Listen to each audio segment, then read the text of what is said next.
Hey everybody, this is Sylvia Mordini, the founder of Alchemy of Yoga. I'm excited to go through the pelvic tilt.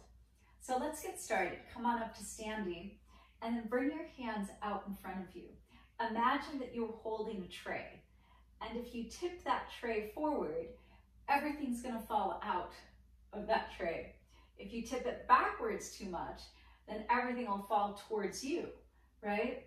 So the pelvis is this bowl, or you could bring your hands together. Another great analogy that's commonly used is think of the pelvic bowl as an actual bowl. You tip it away from you or towards you. So we're looking for a combination, and we're looking for a very neutral pelvis. So let's try to figure that out. What is that? Well, number one, a lot of people stand like this. So this is a position where you have an over-exaggerated anterior tilt, A-N-T-E-R-I-O-R, anterior tilt. So that's way exaggerated, way too much. You can see it balloons the ribs, the belly gets super lax and then active. Or you have a lot of people that will stand like this, right? So this is kyphotic. This is an over-exaggeration, but even if you look at kids, you look at magazines, you know, models, they're just leaning like this, right? So here we go, lordotic or lordosis, if it's like this over-exaggerated, or tilt the pelvis and push the thighs forward and it becomes super kyphotic like this. So kyphosis. Now, as you bring your hands to your waist, start to tilt from your waist and notice, can you move from there? And then bring your hands even higher than your waist and notice if you can move from there. No, because we don't want to move from the low back.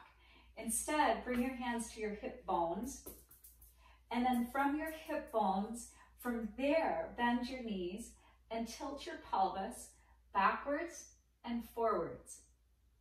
So the number one most important thing is just to try to figure out that you're not moving from your low back, but you're moving your pelvis. This is the pelvic tilt.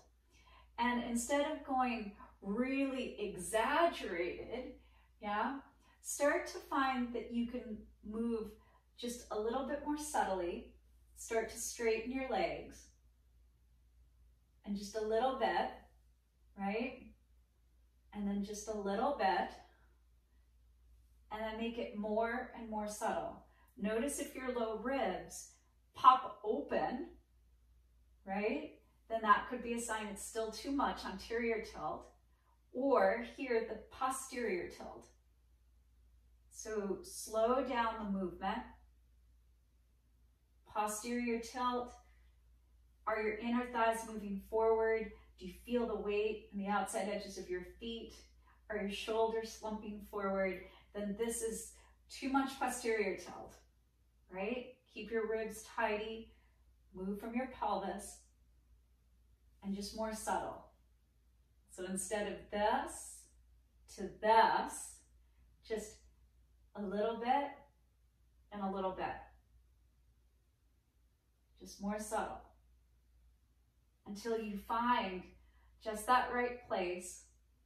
Ribs are knitting together, right? And you'll feel your feet evenly on the ground. You'll still maintain a lumbar curve here in the area of the low back. So yes, by impacting the pelvis, it absolutely impacts the spine, but we don't move from the low back. So it's the same cat tilt or dog tilt that we do in cat-cow, but here just standing. Just a couple more moments, just play more subtly, just really subtle, until you can find it. And then feel your inner thighs pressing back, wide and apart, your shins hugging in and moving forward. And so it's that dual action of the legs, but the pelvis is nice and strong and stable. Okay, so you can try that with the brick in between your inner thighs to just get that feeling. You can push the brick back, you can push the brick forward. So this is going to be that posterior tilt, and then you push the brick back, anterior tilt, still squeezing to the midline.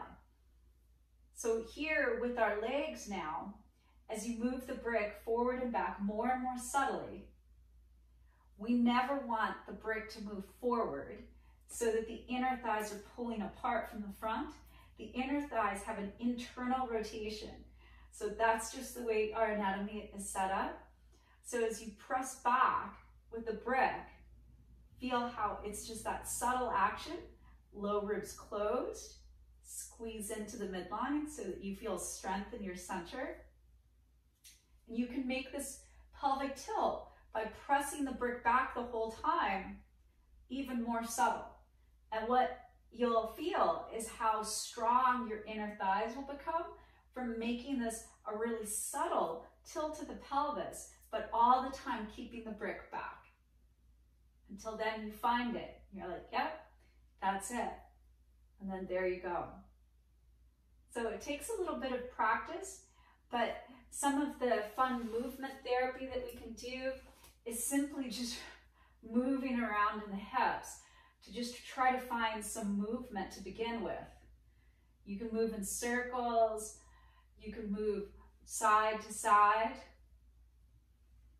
right? A little forward, a little back, but move the pelvis so that you start to get really much more associated with the pelvic bowl itself.